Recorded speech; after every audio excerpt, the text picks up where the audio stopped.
going on, everybody? Mike McFarland here, the Lake Fork Fishing Guide. Going to give you a rundown. June 7th. This is the week of Skeeter event. Skeeter's already starting to set up, put the big booth there at Lake Fork Marina. This is a big week. Generally, we're going to have somewhere between 850 and 1,000 boats, 1,600 plus contestants. You can win a boat, you can win hourly prizes and money. It's an amazing week right here on Lake Fork. But let's give you the first public rundown for this week. We'll be back again Thursday to give you another one. It's a real busy week for me, so bear with me. I'm working light to dark every single day, so I hope this works. I know you'll get Tuesday's report, tonight's report. I'm hoping Thursday's gets up and uploaded before it's too late on Friday for you. Day 1 is Saturday, day 2 is Sunday. I wish you all great luck. But here we go, let's tell you about the lake.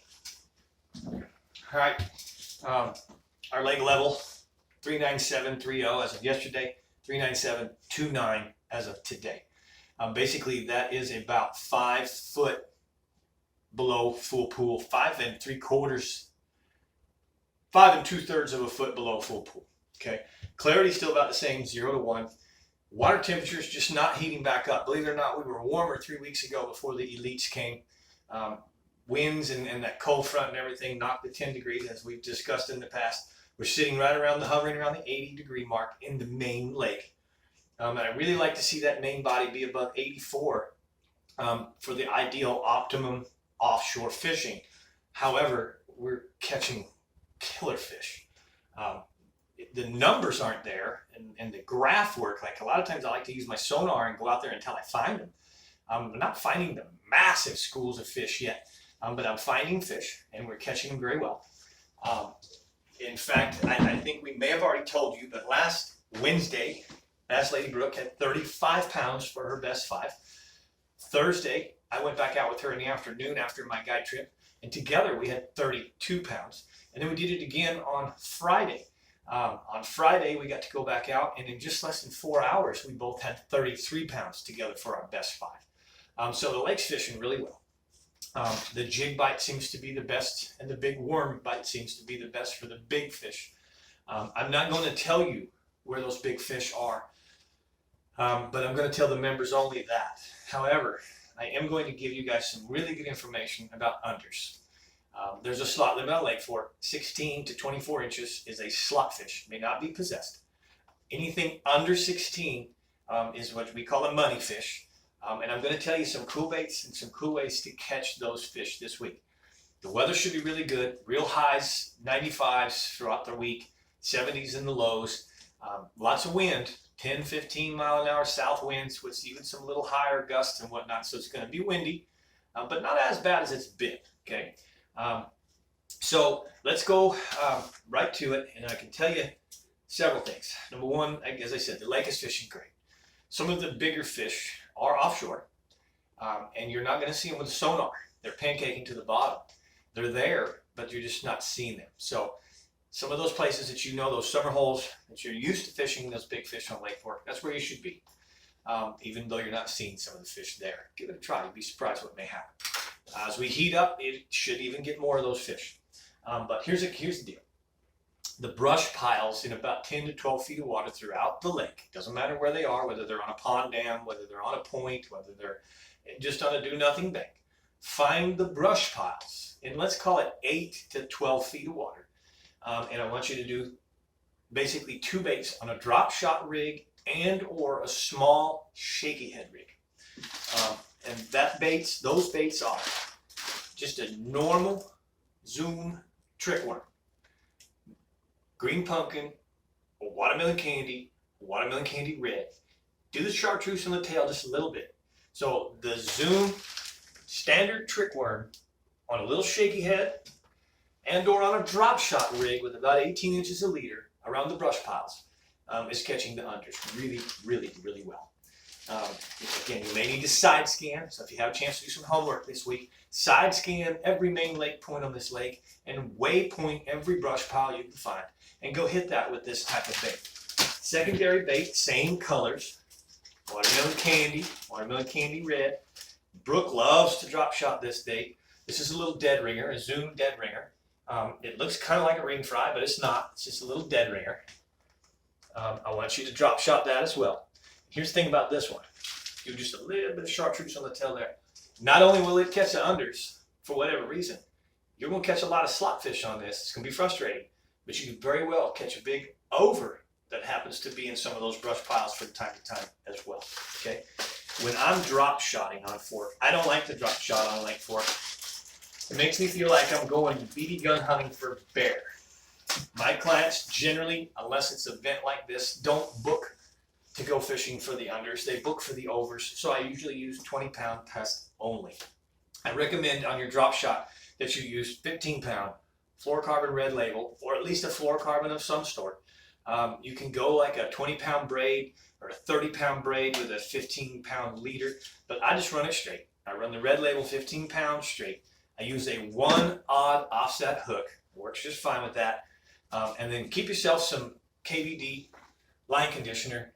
And when you put the line on, when you put that spool that on, take your little cloth, get it wet, and spool the line on. Soak the cloth and spool the line on originally. Okay, that treats the line originally.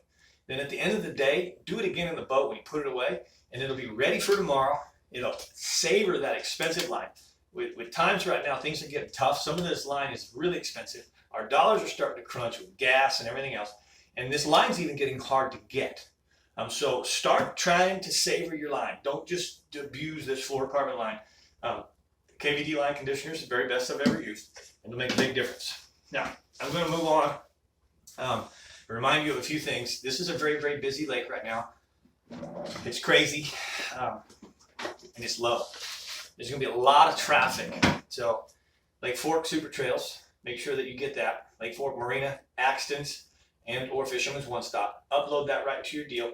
It's only $60, and this will give you trails. This will give you main lake trails that you can run, and plenty of backwater trails that you can idle without bumping. You can expedite your idle. You can idle at 5, 6, 10 miles an hour instead of 3, and you won't bump those stumps, okay? You have to learn how to stay right on the trail. But Lake Fork Super Trails, really good for this week. If you haven't got it, get it. And listen, there's going to be so many boats that you really need to be careful with oncoming traffic. Two things are happening. Number one, the lake is low, so the buoys have a lot of swing in them. There's not near as much play, okay? So when you're coming with oncoming traffic, things are a little bit tighter, they're a little more crunchy.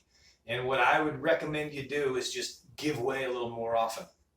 You're better off to just side off and shut down than to try and run through some of these sticky areas, because even the buoys have stumps in some of these areas. So be really cautious with that. There's not a lot of docks to fish, or I would tell you for the unders to go fishing docks. Normally that's a very great place to go find the unders on Lake Fork, because there's residential fish that live on the docks. But I do want to share this. Number one, I want to remind you to go to my members only channel. This is where I share the rule of 3, and I tell you where to be on the lake to catch the best and biggest fish. And I tell you the exact baits that we are using today with McFarland Fishing and the Lake Fork Guide. Like I said, Brooke had 35 pounds, 32 pounds, and 33 pounds with me 2 days in a row after she had that big sack. And I'm going to tell you in the members only exactly what we're doing, how we're doing it, why we're doing it, where we're doing it. So you have an invite to come to the members only. But I do want to leave you with this. If I was fishing this tournament with as many boats as there are, most of those big fish holes get covered up. It's no secrets on Lake Fork. Your odds of winning this thing are probably equal to, one in however many contestants enter. There's one winner. So if there's 1,600 people, then you have 1 in 1,600 shot at winning. It's not that high. If you stay with chasing unders, you can actually cash quite a few checks. You can win a lot of prizes, and you can really get your money back and have a good time fishing. It's only a day and a half. And here's what I would do. I've never really showed you guys much of this before.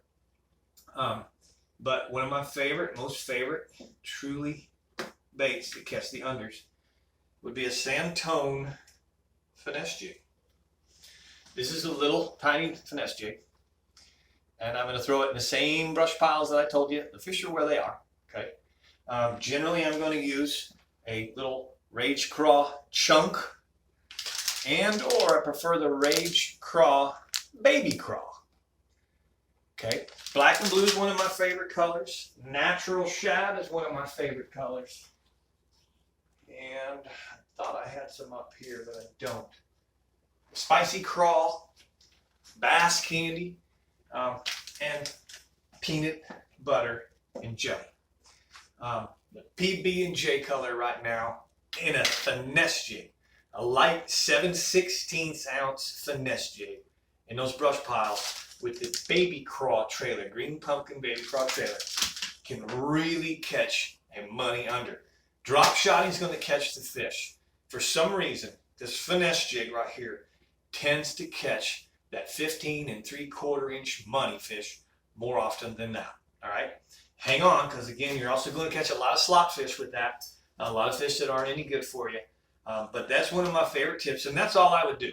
I would practice. I would go out and mark myself at least 50 brush piles in a day or two, and then I would go back and fish every single brush pile with the Sandtone finesse jig and little rage craw chunk or rage craw baby craw.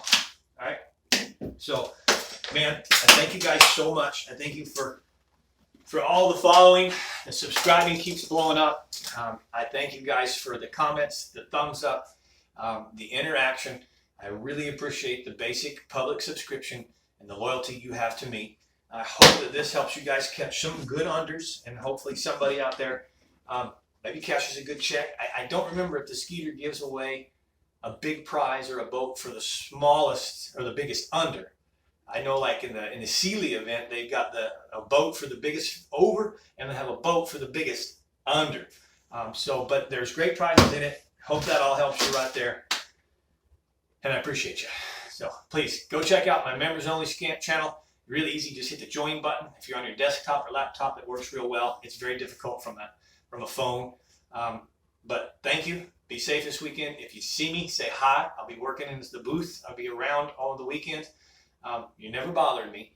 In fact, if I run into you and you say something like, hey, I wanted to say hi to you, or I wanted to call you, but I didn't want to bother you, that would bother me more than you think you could bother me.